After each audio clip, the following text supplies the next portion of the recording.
সাপে আর ব্যাঙে ছিল খুব বন্ধুত্ব। ব্যাঙ বলছে, সাপ তোমারে দেখতে খুব ভালো, তেল কুচকুচে। তারপর তুমি যখন ফনা ধরো তাও দেখতে বেশ সুন্দর, কিন্তু তোমার একটা দোষ, এটা না বলে পারলাম না, মাইন্ড করো না। সাপ বলল, আচ্ছা বলো, কি বলতে চাও? ব্যাঙ বলছে, তুমি যখন চলো তখন তুমি কিন্তু সোজা হয়ে চলো না, বেকা তেরিং বেরিং করে চলো, এটা বড় বিচ্ছি দেখা যায়।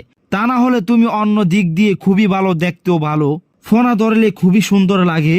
সাপ শুনে বলছে, বেয়াদব, আমার সমালোচনা করার এত দুঃসাহস কোথায় পেলি? ফোঁস করে ফনা তুলেছে।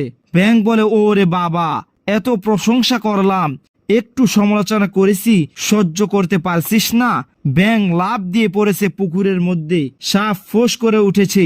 পাশে ছিল এক রাখাল, ফোঁস করে উঠল কি, আগাইয়া দেখে সাপ, হাতে ছিল হেদায়েতুল্লাহ মানে লাঠি।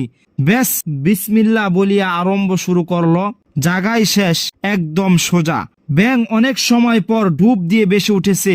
আস্তে আস্তে কইরা যায়া দেখে বন্ধুতে একদম সোজা। কারণ কি?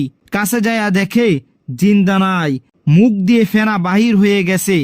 বলে, বন্ধু সেই সোজা হইলেন, মুখ দিয়ে ফেনা বাহির কইরা সোজা হইলেন, ফেনা থাকতে আর সোজা হইলেন না।